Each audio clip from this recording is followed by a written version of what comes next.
creo en un Dios sobrenatural. Yo creo en un Dios que hace milagros. Yo creo en un Dios que sana enfermedades, que liberta a los cautivos, que saca a las personas de la droga, por supuesto que sí, pero saca a la gente de la depresión, saca a la gente de las noches sin dormir. En esta mañana yo creo que el poder de Dios se va a manifestar en este lugar y os va a tocar, no por mí, sino porque Él os ama y Él ama a su iglesia y soy su iglesia. Yo creo que Él lo va a hacer. Iba a decir exactamente lo mismo que dijo el pastor, así que él ya ha dado la intro de yo soy lo que la palabra de Dios dice que yo soy, o sea que más conectados no podemos estar. Así que bueno, pastor, gracias, pastores, gracias. Me siento súper honrado. Y había algo antes de empezar la palabra que Dios ponía en mi espíritu en esta mañana antes de entrar para vosotros y justamente Juan Carlos me lo decía. Yo creo, no sé si ustedes creen en eso, espero que sí, si no, pues ustedes, yo me voy y dicen, todo lo que le ha dicho él no vale, ¿vale? Pero yo creo en la unción apostólica que está sobre usted y la unción apostólica no se queda en usted, sino que pasa a través de ello. Y yo veía como un árbol que había sido sembrado y que las raíces iban muy profundas y que el árbol llegaba a un momento en el que el tronco se ensanchaba y que vosotros los frutos, las ramas de los frutos empezaban a extenderse más. Y si yo no me equivoco, primera de Pedro, también me compartía Juan Carlos, hay una palabra que dice, para obtener una herencia incorruptible, inmaculada, que no se puede marchitar, que no se puede achicar. La herencia que Dios ha dado a esta casa es una herencia que no se puede achicar. Solamente hay un camino, agrandarse, no achicarse. Agrandarse y extenderse en las siguientes generaciones. Y tenía la palabra 5 años. En los próximos 5 años, las ramas de esta congregación van a extenderse mucho más largo de lo que ustedes pueden imaginar. Para el 2030, recuerden esta palabra, si pueden, anótenla. Para el 2030 las ramas de esta congregación se habrán extendido de una manera que ustedes ni se pueden imaginar en este momento.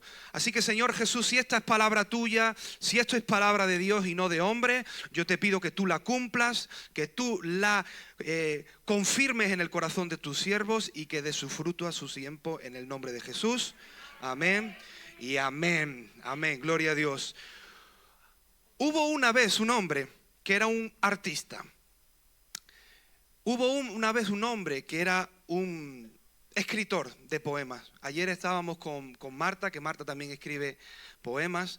Y este era un hombre que tenía la capacidad, como buen artista, de escribir poemas. Y si has entrado alguna vez en contacto con un artista, el artista tiene una capacidad. Y es, lo que tiene aquí dentro, lo saca hacia afuera.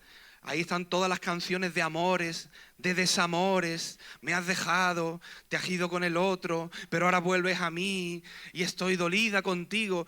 Porque los artistas tienen la capacidad de tomar de algo que están viviendo por dentro y sacarlo hacia afuera a través de una canción, a través de un poema. Hay poemas que los leemos y nos dan una tristeza increíble. ¿Qué le pasa? Pues está sacando lo que ese escritor tenía dentro de su alma.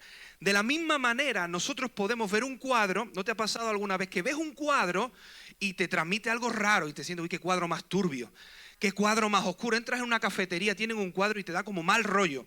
Y dices tú, qué cosa más, qué colores más. Este estaba un poquito... Y probablemente que sí. O probablemente ese artista lo que estaba haciendo es sacar de lo que había dentro por la boca, si es cantante, por la mano, si es escritor, o por el pincel, si es pintor, la capacidad de sacar lo que había dentro. Y te quiero hablar de un artista que tenía justamente esa capacidad. Era un hombre con una capacidad impresionante, cuyos escritos han prevalecido a lo largo de la historia, cuyos poemas a día de hoy todavía son recordados, cuyas canciones a día de hoy todavía la gente los canta a lo largo y a lo ancho del mundo. Era un hombre con una capacidad de escribir y de sacar por su boca en canciones y también en poesía lo que está viviendo. Pero este hombre, al igual que cada uno de nosotros en esta mañana podemos encontrarlo, vivía en un día malo. ¿Puede decir conmigo un día malo? ¿Cuántos saben lo que es un día malo? Esos días que no te avisan y llegan y te llegaron. Los días malos son esos días en los que de repente te llega una noticia que no esperabas, te llega pues algo que viene a tu vida y que esa mañana quizás estabas muy contento, pero un WhatsApp, una llamada y de repente tu día pasa de día alegre a día triste, ¿verdad que sí? Todos y cada uno de los que estamos aquí, en algún momento de nuestra vida, hemos visto cómo se tornaba de un día contento a un día triste, solo con una llamada, o solo con una llamada en el porterillo de tu casa, sale a que no sabes lo que ha pasado, una desgracia, un disgusto, algo ocurrido, y de repente se torna ese día en un día malo. Bueno, pues este artista, este escritor, estaba viviendo un día malo. Dice, ¿por qué? Este era un hombre que amaba a Dios. Era un hombre que quería hacer la voluntad de Dios, era un hombre que quería servir a Dios, era un hombre como creo que cada uno de los que estamos aquí tenemos un deseo genuino porque nuestra vida sea una vida que glorifica a Dios, ¿verdad que sí? Con nuestras acciones, con nuestras palabras, con nuestros pensamientos. Pero este hombre se encuentra que para ir a un lugar donde Dios lo había llamado a hacer la voluntad de Dios, había primero un problema. Y es que el camino por el que él tenía que transitar era un camino peligroso. Cuenta la historia que el camino por el cual él tenía que ir desde donde Dios lo llama a la otra ciudad para adorar a Dios, dice que era un camino que estaba plagado de ladrones que se dedicaban a esconderse en el camino, y cuando venía un transeúnte, cuando venía alguna persona que se trasladaba de una ciudad a la otra, le asaltaban y le robaban todo lo que tenían. Así que este hombre se encuentra como muchas veces nosotros, que queriendo hacer la voluntad de Dios, nos encontramos que se hace peligroso el obedecer a Dios. Porque el obedecer a Dios no es fácil muchas veces. Representa un desafío para nuestra vida. El obedecer a Dios en un trabajo me puede costar problemas con mis compañeros de trabajo. El ser fiel a un jefe y no criticar a un jefe me puede desatar la guerra con mis propios compañeros de trabajo, ¿o no? Si todos roban y yo soy el único que no roba en mi empresa, ¿qué pueden decirme mis compañeros? La guerra. ¿Tú qué te crees? ¿Tú qué vas? ¿De qué vas tú? Así que muchas veces queriendo hacer la perfecta voluntad de Dios, nos encontramos con que situaciones peligrosas acontecen a nuestra vida. Pero ese era solamente el primero de los problemas que tenía este hombre. El segundo de los problemas es que dice que era un camino, como el que he visto esta mañana, con unas montañas enormes. O sea, para él ir desde donde Dios lo llamaba hasta el lugar donde Dios quería que fuera, había un camino difícil y cuesta arriba. Para hacer desde donde él está a donde Dios lo llama, no era ir del punto A al punto B en un segundo, línea recta y todo arreglado. Era un camino cuesta arriba, difícil y con montañas que él tenía que subir. ¿Cuántos saben que hacer la voluntad de Dios a veces se nos pone en un camino de subida de montañas? Hoy vamos a hablar algunas verdades, pero no os preocupéis que vamos a acabar contentos. ¿Es o no una realidad que queriendo hacer la perfecta voluntad de Dios, hay veces que nos encontramos con montañas muy difíciles de superar?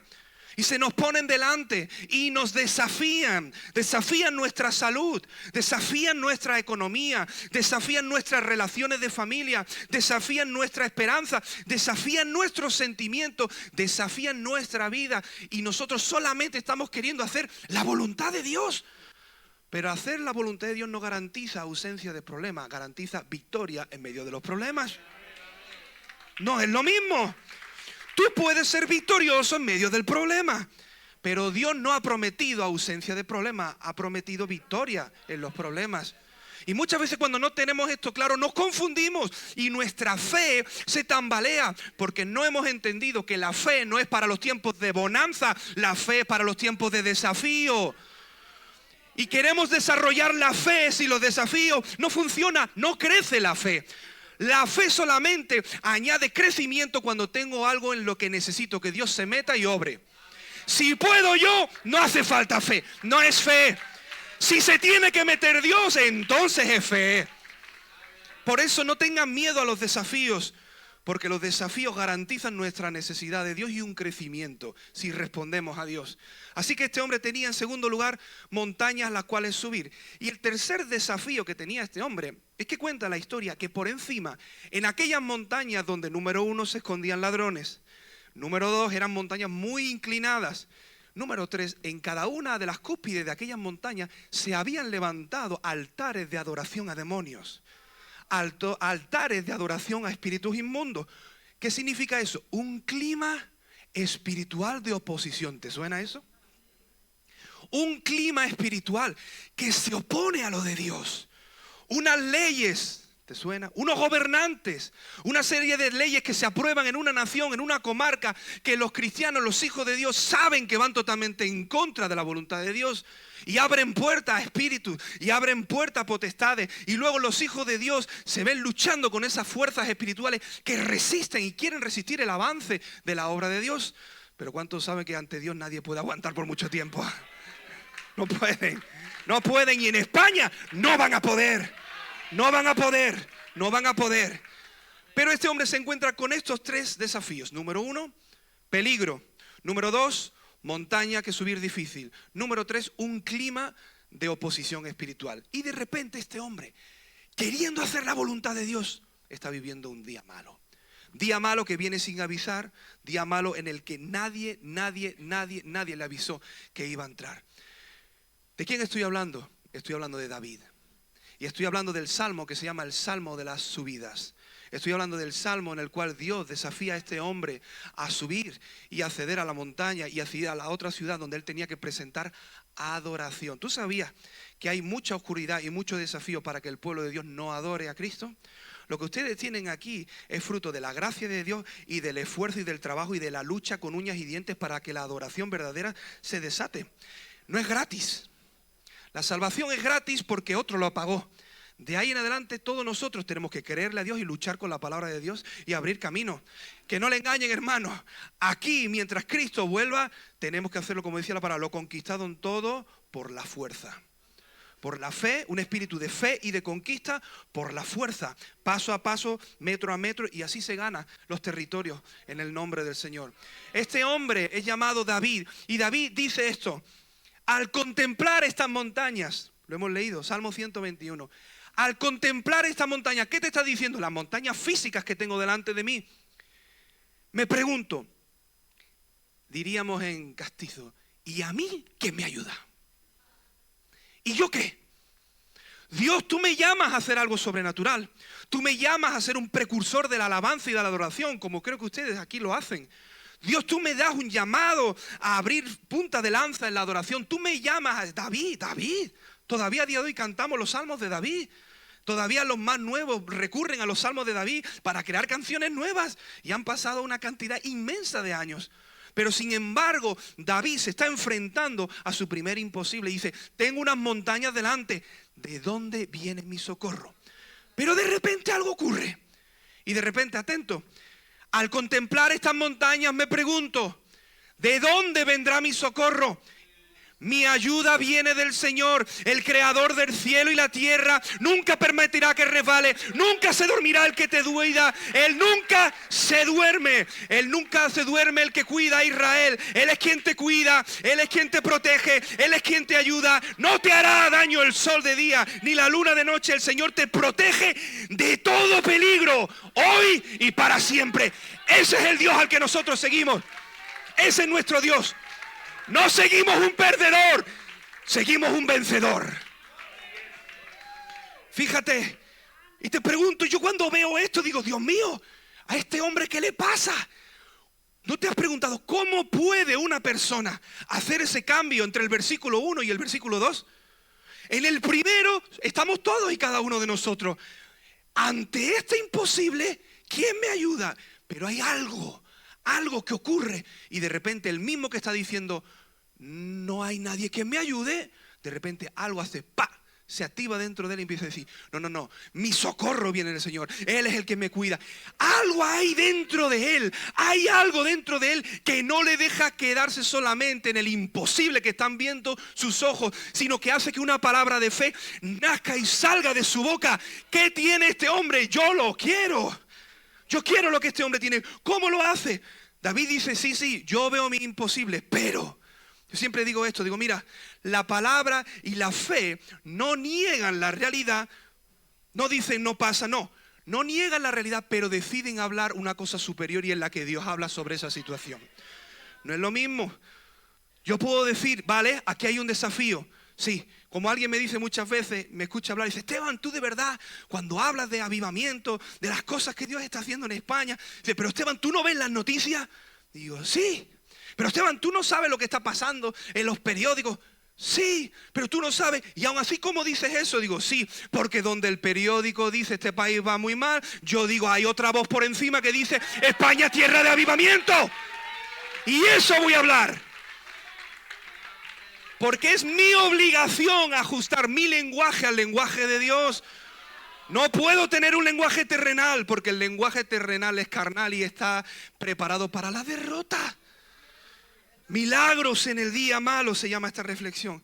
¿Cómo David podía hacer esto? ¿Cómo David y cómo usted y cómo yo podemos estar ante nuestros imposibles? Todos tenemos nuestros imposibles. Mañana es lunes y ahí nos esperan nuestros peligros, nos esperan nuestras montañas, ¿verdad que sí? Nos esperan los ambientes familiares que no ayudan al evangelio, esta familia que no cree, esta persona que decide apartarse del Señor y me está haciendo la guerra, este hermano, este primo, esta madre, que me tienen un ambiente muy complicado familiar y deciden que me quieren hacer la guerra entre las cosas de Dios. ¿Qué hago? ¿Cómo transiciono de una realidad que todos y cada uno tenemos a que de repente salga un río de palabras, de confesiones, de fe por su boca? ¿Cómo ocurre eso?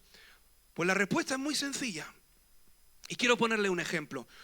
Cuando usted y yo conocemos a una persona, lo que nosotros conozcamos de esa persona nos va a condicionar el cómo nos vamos a relacionar con esa persona.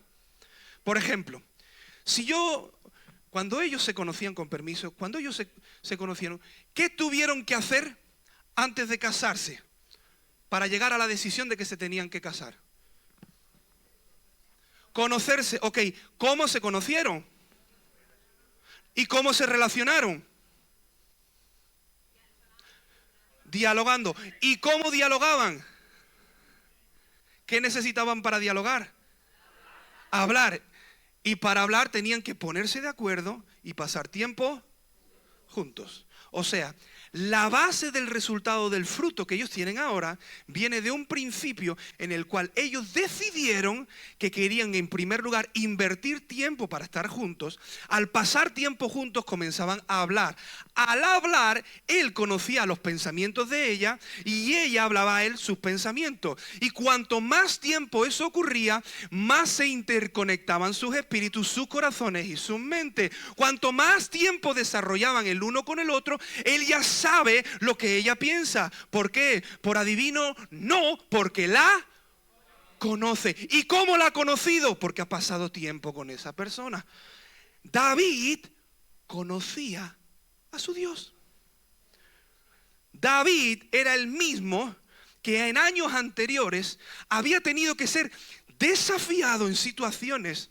Este es el mismo David que hacía unos años Dios ya le había hablado una palabra y había decretado sobre él una palabra, que él iba a ser rey. Pero se levanta contra él una persona que debía apoyarlo, que debía ser su mentor, que debía ser alguien que lo levantara y lo llevara al reinado, que era Saúl. Y de repente Saúl se come de envidia por él e intenta matarlo.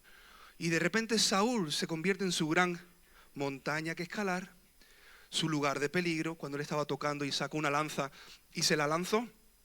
Una montaña, un peligro y un ambiente, dice la palabra de Dios, que él estaba atormentado por demonios. Y cuando David tocaba, él se tranquilizaba. ¿Te fijas? Montaña, situación difícil, situación de peligro y un ambiente demoníaco hostil contra su vida. Y en medio de aquel momento, David desarrolló y empezó a conocer al Dios que dice: el Señor es mi socorro, Él es el que me salva. Pero ¿sabes qué? David tuvo que pasar por procesos en los cuales él conocía a su Dios. Por eso cuando llega el momento, por eso cuando llega el siguiente desafío, por eso llega cuando el momento en el que David necesita que haya algo dentro del corazón, lo hay. ¿Por qué? Porque David ya había vivido y ya había tenido su relación con Dios y ya tenía el bagaje de las experiencias de que Dios le iba a salvar. Querido hermano, querida hermana, cuando Dios está tratando con tu vida, Él no está pensando solamente en el momento de ahora, Él te está preparando para tener la fe para lo siguiente que viene por delante. Dios mira adelante, no solo el presente. Lo que yo conozco de una persona al pasar tiempo con ella determinará cómo me voy a relacionar con esa persona. Lo voy a volver a repetir. Lo que conozco de una persona al pasar tiempo con esa persona, determina cómo me voy a relacionar con esa persona. Voy a poner un ejemplo. Si tú tienes una persona cercana que sabes que es de esas personas que hablan por deporte, que hablan lo que deben y lo que no deben, como decimos en Andalucía, radiopatio. Le cuentas cualquier cosa y no ha llegado a tu casa y ya te están entrando los WhatsApp. ¡Ay, que me he enterado! Pero si lo acabo de decir hace 5 minutos. ¿Vale? Una persona que sabe que es así, te pregunto, ¿le confiarías un secreto que quieres que nadie sepa?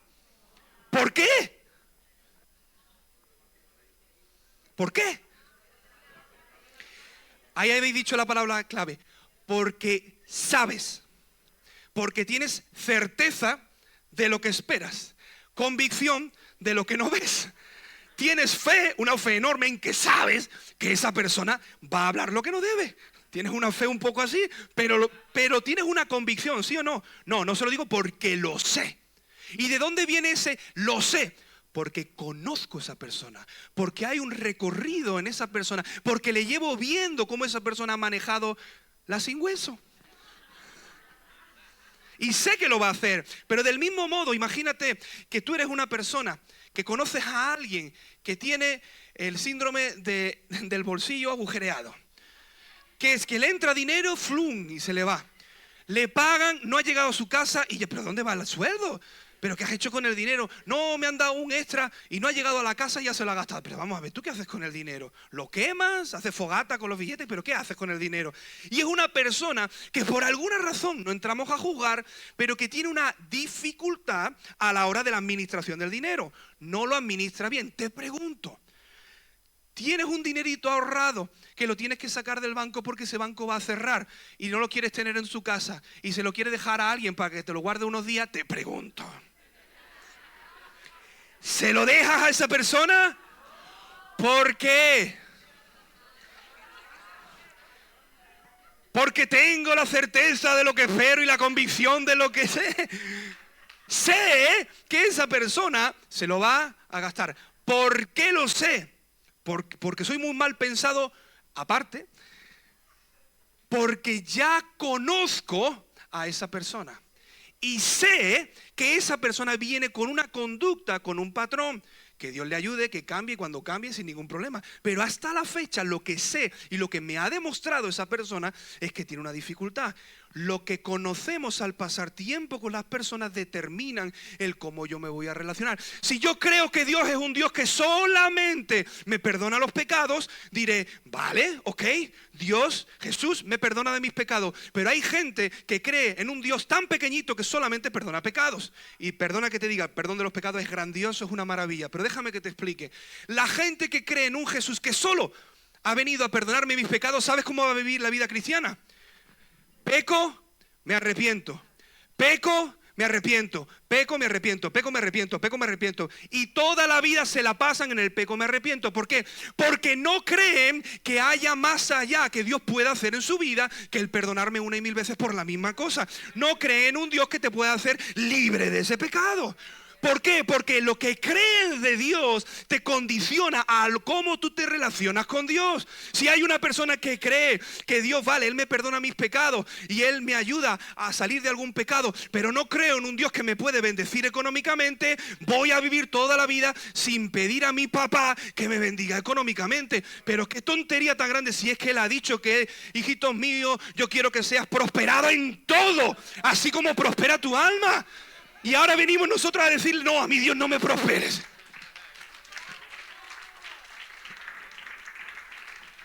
Porque estamos haciendo, cuidado, estamos haciendo a un Dios a nuestra imagen y a nuestra semejanza. Idolatría pura y dura. No, yo no tengo estampitas en mi casa. Yo no tengo a la santa no sé qué del no sé cuál. No hace falta. Cuando yo creo que Jesús no puede intervenir en mi vida de cierta manera, estoy haciendo un Dios tan pequeño a mi problema. Si yo creo que Dios no puede hacer un milagro, le estoy robando lo que la Biblia dice de Jesús, que Él obra milagros. Si yo creo que Jesús no es capaz de intervenir y sanar mi cuerpo, estoy robando parte del mensaje del Evangelio. No lo podemos hacer. El mensaje es completo. Él salva, sana, libera, prospera, ayuda, empuja, da gracia. Todo eso es lo que Cristo viene. No es porque seamos maravillosos, es porque Cristo lo pagó. Eso es como muchas veces los cristianos vivimos la vida entrando en, entre comillas, como un restaurante en el que cuando tenemos un manjar de cosas y todo ha sido pagado, nosotros decimos, yo me voy a quedar con las papas fritas. Algunos lo hacen. Y entran en un buffet libre y se van ¿a dónde? A las papas fritas. ¿Están mal las papas fritas? Es una maravilla. Papas con huevo, desayuno estrella, ¿vale? Pero fíjate, tienes una mesa enorme. Además, para colmo, te lo han pagado. Entras y te dan un carnet que dice, pagado. ¡Oh! Puedes comer los mayores manjares. Y hay cristianos que teniendo la mesa con los mayores manjares de las bendiciones que Cristo le costó la sangre, la cruz, deciden quedarse con las papas fritas. ¡Agárralo todo! ¡Está pagado! ¡Está pagado! Cristo lo pagó en la cruz. Pero ¿sabes cuál es el problema? Que si yo creo en un Dios pequeño, mi relación va a ser con un Dios pequeño. Si yo creo en un Dios que no me ayuda cuando tengo una montaña que escalar. Si yo creo en un Dios que no me ayuda cuando tengo situaciones de peligro contra mi vida, mi casa, mis hijos, entonces no voy a pedirle ayuda. Y sobre todo lo peor, no voy a creer que Él pueda ayudarme. Como se predicaba hace muchos años el Evangelio. El Evangelio es, eres un gusano, sucio gusano, y siempre serás un gusano. Perdona que te diga, Jesús no tiene gusanos, tiene hijos. Si eres un gusano, no eres un hijo. Ahora, la humildad, aprended de mí que soy manso y humilde de corazón. Eso sí, hijos humildes, no gusanos humildes. Hay mucho orgullo en él. Yo soy un gusano. Qué orgullo. Qué orgullo de gusano, madre mía. Te falta una corona. Pero es más humilde reconocer que otro lo pagó todo y yo simplemente me pongo detrás de mi papá que lo pagó todo y agarro lo que él me ha dicho. Hijo es tuyo, iglesia. Las bendiciones espirituales en Cristo Jesús son tuyas. No tienes que pagar. Ahora dice, bueno, pero Esteban, esto significa que yo nunca voy a tener dificultades. Esteban, si tú supieras por lo que yo estoy pasando, si tú supieras las situaciones, no diría, mira, quiero darte un pequeño testimonio y contarte algo que a mí me pasó hace años. Y probablemente algunos de los que estáis aquí os va a chocar. Cuando yo me casé con mi esposa, nosotros hemos sido gente que por la gracia de Dios hemos estado influenciados por ministerios que eran de América, de Latinoamérica, que nos ayudaron a crecer como iglesia a lo largo sobre todo de la época de los 90, Estados Unidos, Argentina, México. Y Dios nos bendijo de una manera increíble y creemos en el poder de un Dios sobrenatural porque lo hemos visto desde pequeños, tenemos esa bendición. Si has nacido, entre comillas, en la iglesia, dale gracias a Dios por la herencia que te ha dado porque hay gente que le encantaría tener eso y no lo puede tener. Hay gente que cuando hablo con ellos me dice, madre mía, ¿tú viviste aquello? Digo, sí, pero porque lo viví, porque estaba en aquel lugar porque era un niño y lo viví. No lo busqué, estaba ocurriendo, había gente que lo había buscado. Tu búsqueda de Dios bendice a otras generaciones. Tu búsqueda de avivamiento no te bendice a ti, bendice a los que vienen por detrás. Busca avivamiento, busca presencia de Dios, busca mover de Dios, porque eso no solamente te afecta a ti. Pero ¿sabes lo que ocurre? Que cuando yo me caso y de repente pasan 2 años desde que nos casamos y empezamos a buscar hijos, nos ponemos de acuerdo, mi esposa y yo, y digo, bueno, vamos a buscar hijos.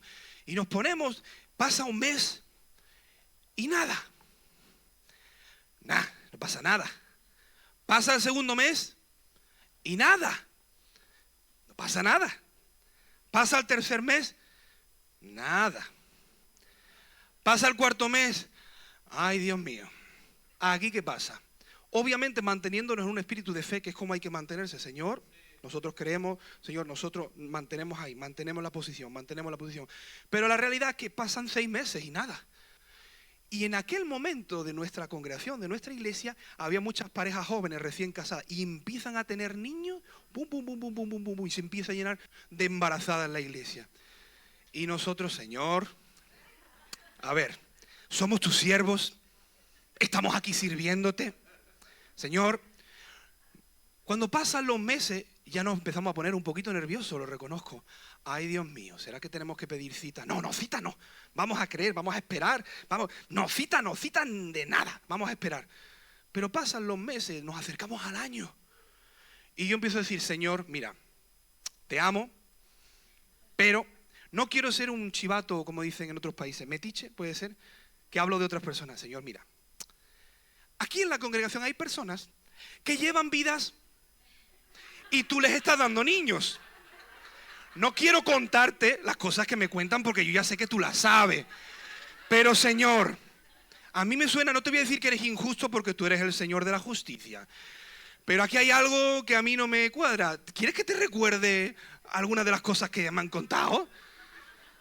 Pero llega el año y nada. Y recuerdo que entramos en un proceso de dificultad brutal. Y empezamos a hacernos preguntas. Si yo creo en Dios y para colmo, yo oraba por la gente y la gente se sanaba. Y yo, no, esto es una broma. Y luego lloraba por algunas personas que no podían tener hijos y tenían hijos. Y yo digo, Señor, deja algo aquí en el camino.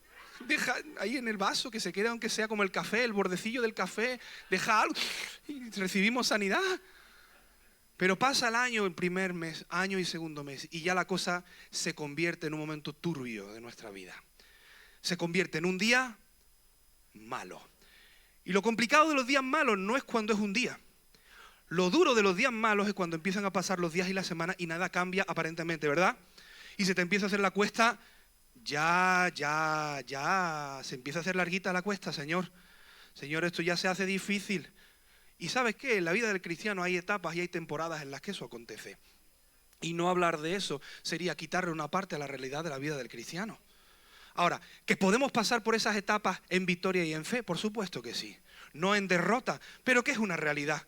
Es una realidad. En una ocasión Jesús había estado con la confianza de Juan el Bautista y vienen y le cuentan que Juan el Bautista le acaban de cortar la cabeza. ¿Y qué hace Jesús? Se tuvo que ir solo y quedarse a solas. Imagínate el impacto que tuvo para Jesús, que le dijeron que su primo le acababan de cortar la cabeza. Jesús se apartó y se fue solo. ¿Qué crees que fue a hacer? No lo dice la Biblia. Probablemente a lo mejor lloró, probablemente le preguntó al Padre, pero Padre, ¿qué ha pasado? Él era el precursor de mí, era el que fue, tú lo levantaste como una voz que clama en el desierto. Él fue el que preparó, él fue el que dijo públicamente, he aquí el Cordero de Dios que quita el pecado del mundo. Y ahora de repente le acaban de cortar la cabeza. Yo me diría, Dios, no te entiendo. ¿Le faltaba fe a Jesús? Sí, o sea, Jesús era pura fe. O sea, Jesús es la fe. Por supuesto que no le faltaba fe. Pero de repente, cuando nosotros estamos viviendo este proceso, Dios, para colmo, nos da el nombre, Samuel. Y digo, no, Dios, esto es una broma. No puedes darme el nombre. No puedes darme el nombre si aquí no hay nada. Y pasa 1 año y medio y nada. 1 año y 7 meses, 1 año y 8 meses. Y cada vez que mi esposa llegaba a su momento del mes y me venía y me decía, lo siento, nada. Y yo recuerdo que era para mí como si me clavaran un cuchillo. Le decía, digo, no me digas lo siento porque no es tu culpa. No digas eso, no hables así. Di que seguimos esperando. No me hables eso porque no me hables esas palabras porque no me ayudan. Vamos a seguir creyendo en un Dios de milagros. Y ya está. Y de ahí no nos movemos. Pase lo que pase. Y ese es el principio de la fe. Que aunque yo no me sane de nada, yo creo en un Dios que sana. Y aunque Él no me liberte, yo creo en un Dios que liberta. Punto. Punto. Como decía Carlos Anacondia en Argentina, decía, yo en las cruzadas oro por la gente recibe empastes de muela y yo y mi familia todos al dentista. No, pero ¿lo entienden? No lo entiendo. No lo entiendo, claro, porque los dones son para Él. Cuerpo. Cuando llegan los 2 años, nosotros ya estamos en problemas, diciendo, Señor, ¿esto qué es? Bueno, ¿sabes qué? Mira, cada mes teníamos que venir al altar y entregar.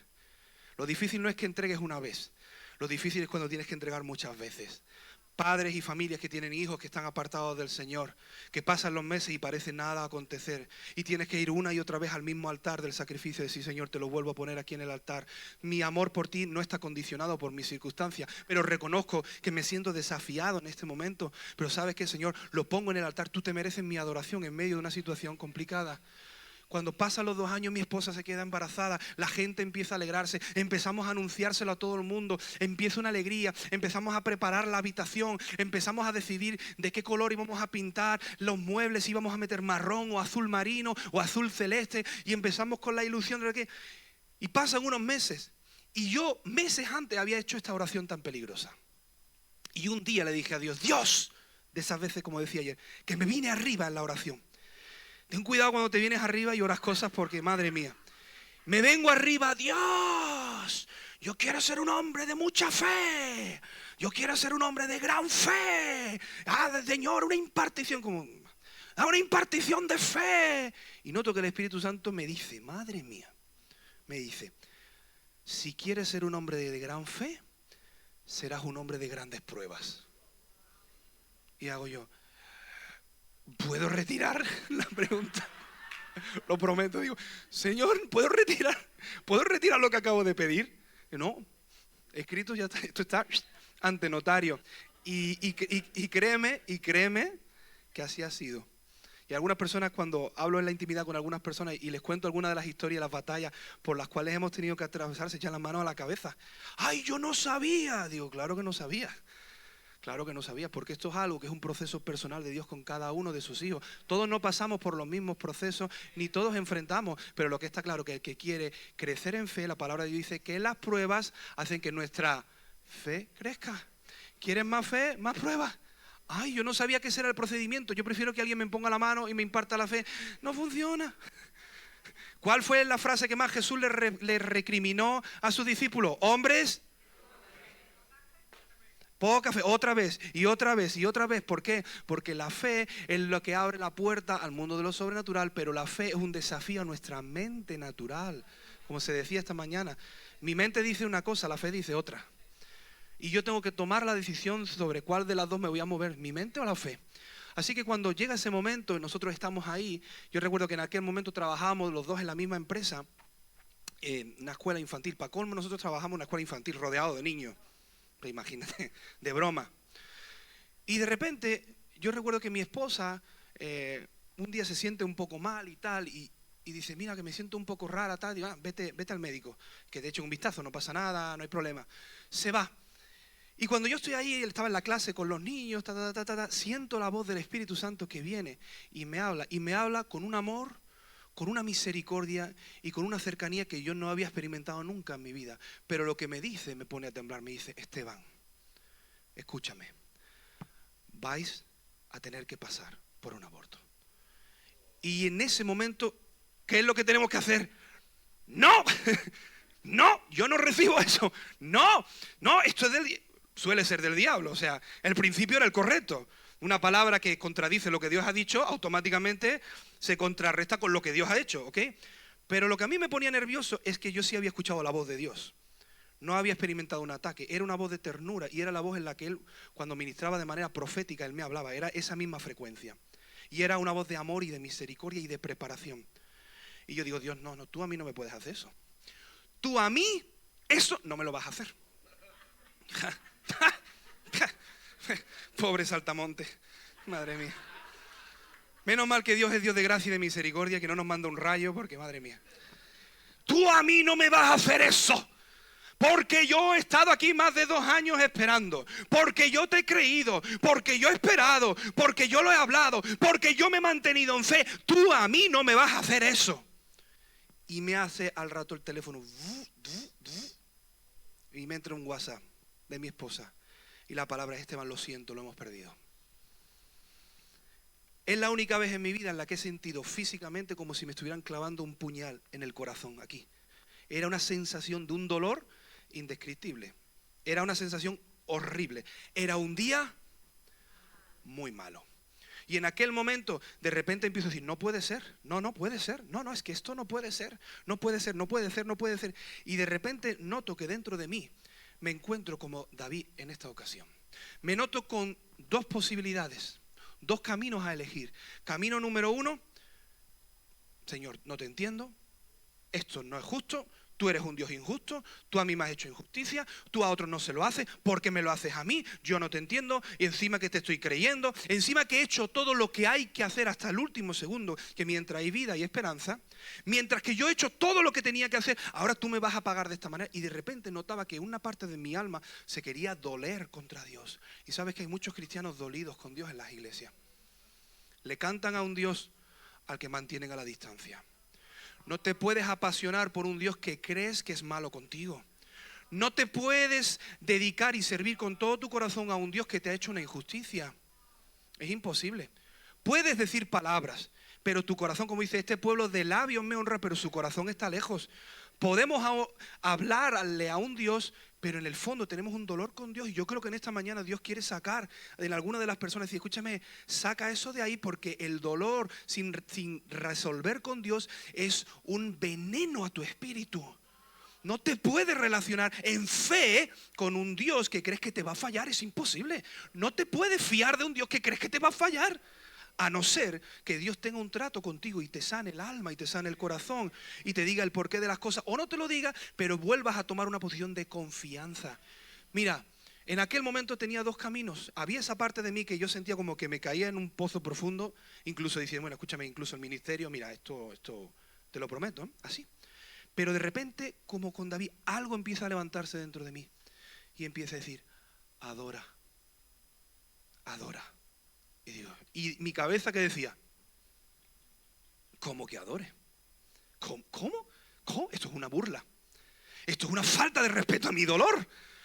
O sea, yo tengo que pasar ahora por una situación así, tengo que pasar por un proceso de pérdida así, y Dios me va a pedir que en este momento de mi vida me ponga a adorar. Y la siguiente frase que venía de mi espíritu es, confiesa, Dios es bueno.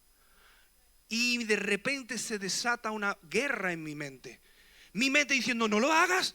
¿Tú estás esquizofrénico o qué te pasa? ¿Estás loco? ¿Cómo vas a decir que Dios es bueno en medio de lo que te está pasando? ¿Cómo vas a confiar en Él? ¿Cómo vas a poder entregarte? ¿Cómo vas a poder decidir vivir una vida de fe en un Dios que mira lo que te ha hecho? Eso era lo que estaba en mi mente. Pero por otro lado había una suave brisa del Espíritu Santo que decía, adora y entrega, adora y entrega, adora, adora, que tu boca confiese palabras de agradecimiento, di que el Señor es bueno. Y de repente, hermano, yo sé que fue Dios. Vino una unción en aquel lugar, yo estaba a oscuras, y de repente con lágrimas en mis ojos empecé a decir, Señor, tú eres bueno.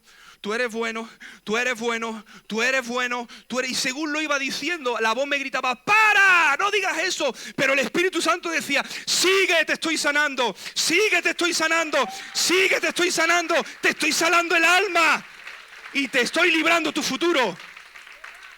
Y de repente eso no paraba de subir y no paraba de subir, y me puse de pie y con lágrimas en los ojos empecé a decir, Dios mío, tú eres bueno en gran manera, escrito está, tú eres mi Padre, tú me amas, tú me has bendecido, tú me has librado del infierno. Yo merecía ir de camino al infierno, pero la gracia de Jesucristo me perdonó. No tengo nada que reclamarte a ti, no tengo nada que echarte en cara. Tú solamente, dice, el bien y la misericordia me han seguido todos los días de mi vida. Yo no entiendo lo que está pasando, pero sí entiendo una cosa, que Dios es bueno, Él es fiel y Él me cuida, y ya, se acabó.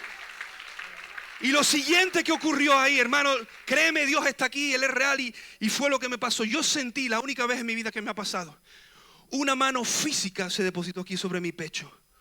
Nunca antes había experimentado eso. Una mano me hizo así, y yo sentí, estaba despierto, no estaba dormido, no, estaba despierto y de pie. Sentí una mano y se me puso a temblar el cuerpo, y de repente noté como esa mano hacía así, y el típico, lo habréis experimentado, el nudo este en la garganta del disgusto muy grande, el nudo este que se te hace aquí en el pecho, que no puedes ni comer ni beber, que es cuando es un disgusto muy grande. De repente siento que esa mano hace así, y hago, y me quedo absolutamente en paz y en tranquilidad. Y digo, ¿estoy bien? Habían pasado minutos, minutos. Y digo, Dios, ¿estoy bien? ¿Estoy bien? ¿Estoy bien? ¿Cómo puedo estar así de bien en medio de un momento como en el que estoy? ¿Cómo puedo tener esta paz y esta tranquilidad y hermano, espero que esto no te insulte, pero este gozo en medio de esta situación?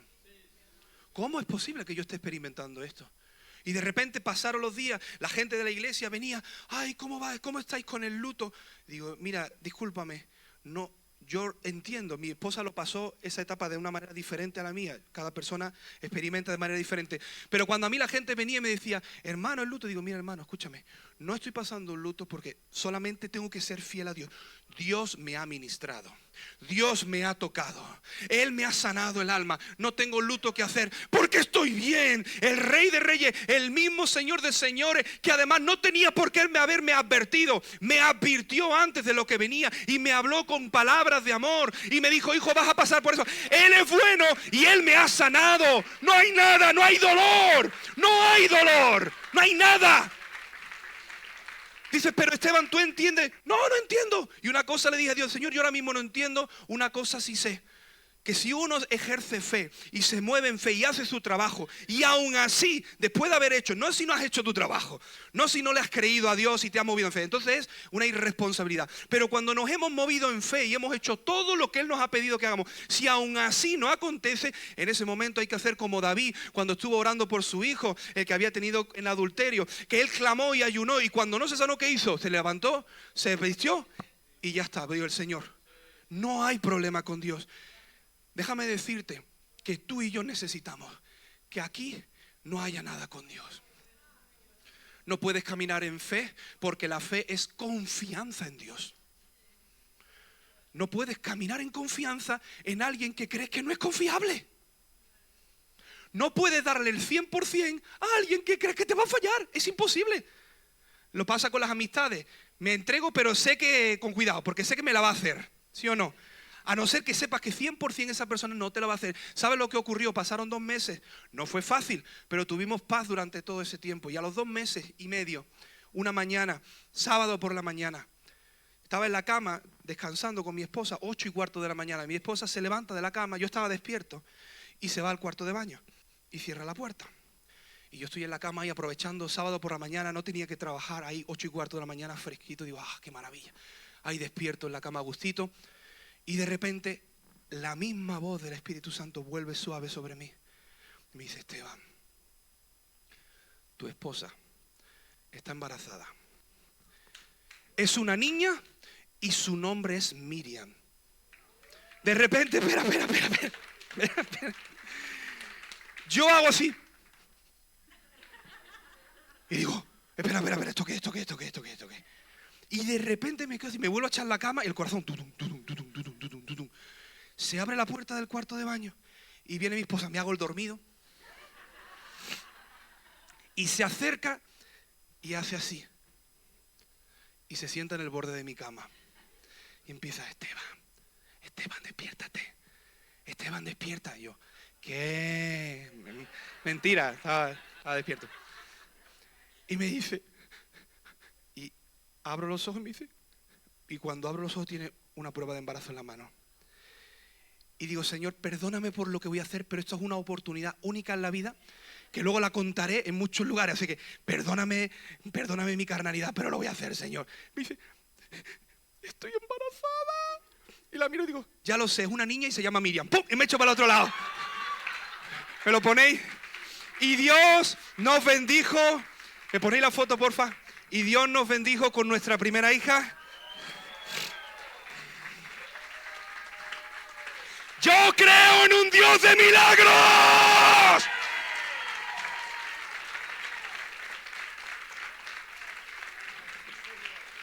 Aunque pase por el fuego, no me quemará. Y aunque pase por las aguas, no te anegarán. Y si hay fuego, la llama no arderá en ti. Tenemos en un Dios de milagros, un Dios de proezas, un Dios de señales.